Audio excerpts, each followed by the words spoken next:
만나보실 이야기는 대만의 언론사 이야기입니다. 공상시보의 보도인데요.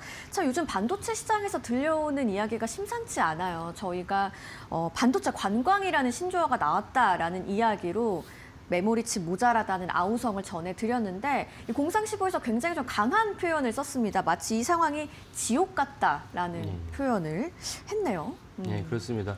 그래서 저희가 이제 말씀드린 것 중 하나는 반도체 관광, 외신을 통해서 반도체 관광이라는 표현을 쓴다. 빅테크 업체들이 반도체에 대한 디램에 대한 어떤 자기들 필요한 물량은 많은데 SK하이닉스는 삼성전자 그만큼 안 주니까 뭐 한 주 정도 체류했던 것이 아니고 한 달 뭐 이상 체류하면서 이제 전체적으로 이제 그 서울의 호텔에서 숙박하는 게 많아지면서 그 반도체 관광을 표현했고, 그다음에 다른 곳에서는 이제 현재로 그들이 이제 디램을 갖다가 구걸하러 다니니까 디램 거지다라는 말이 나왔습니다. 오늘 이제 표현드린 건 이제 공상시보 대만 언론사인데 이걸 갖다가 그 반도체 디램이 필요하다는 기업체 입장에서 고객사 입장에서는 현재 상황이 지옥 같다.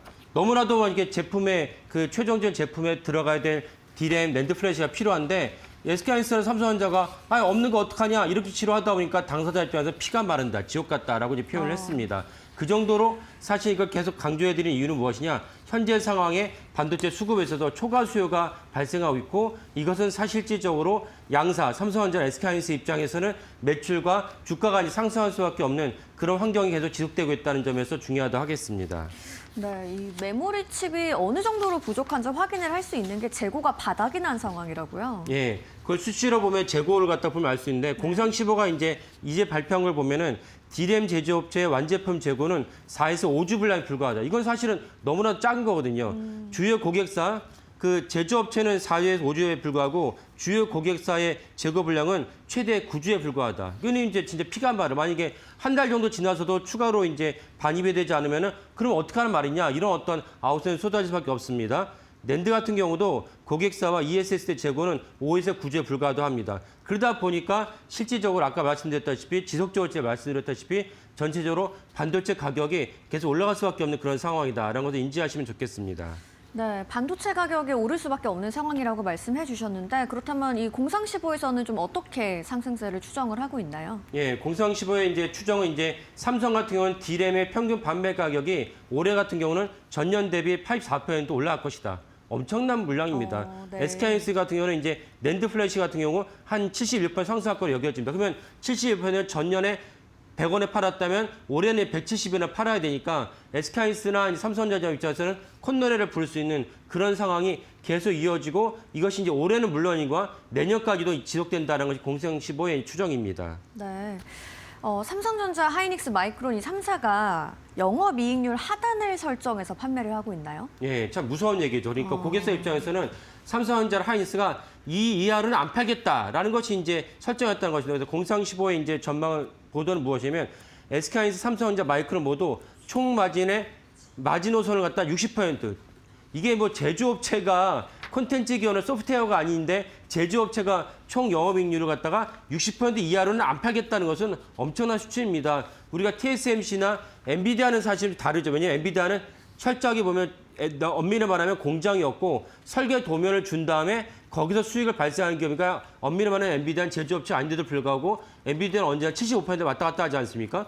그건 그나마 이해가 되는데 전형적인 이제 반도체 제조업 기업인 그 메모리 3사 기업이 60% 이하로는 안 팔겠다라고 얘기하고 있으니까 엄청난 충격적입니다. 보다 이제 자세하게 말씀드리면 공상시보의 추정으로는 올해 SK하이닉스의 총 마진이 20년도 분기별로 63%, 64%, 65%까지 상승할 것이다. 그렇다면 사실 SK하이닉스 입장에서는 만약에 100만 원에 이제 디램이 낸드 플래시 넘기는데 마진율이 65% 이른다는 것은 엄청난 이제 역사적으로 이런 일이 없지 않나 싶을 정도로 초호황을 갖다 누리고 있다라고 보시면 되겠습니다. 네, 한편 또 HBM4의 물리적인 크기가 커지면서 수율을 유지하는 데 빨간등이 켜졌다고 하던데 이건 어떤 얘기인가요? 예, 이 점도 이렇게 아시는 분들 계시겠지만 좀 자세하게 들으시면 좋을 것 같아서 제가 말씀드리는데 HBM3E가 아래 버전이었고 지금 HBM4를 갖다 판매하는 것을 갖다가 어제 이제 제가 보도한 데 따라 한다면은 UBS 증권은 이미 10월 달에 SK하이닉스가 엔비디아에 납품을 하고 있고 삼성 같은 경우는 이제 올해 2분기와 그다음에 이제 4분기에 걸쳐 가지고 납품을 할 것으로 여겨지는데 HBM4가 상대적으로 중요한 특징 중 하나 뭐냐 HBM3E랑 비교를 해 봤을 때 HBM3E까지는 사실은 이제 이런 표현을 쓰면 이제 이해가 될지 모르지만 범용 반도체. 그러니까 무슨 말이냐면 엔비디아나 AMD나 필요한 것에 다 주면 알아서 쓰는 거예요. 근데 HBM4는 고객사 맞춤형으로 제공을 해요. 그러니까 엔비디아가 필요한 HBM4, AMD가 필요한 HBM4가 다 다릅니다. 그러면 사실은 맞춤형 양복이 일반 이제 상업의 양복보다 비싸지 않습니까? 마찬가지로 HBM4가 맞춤형이기 때문에 HBM3보다 더 비싸게 팔릴 수밖에 없다는 것이 중요한 특징이고 또 다른 특징이 무엇이냐? HBM4 자체가 HBM3보다 한 16% 커요.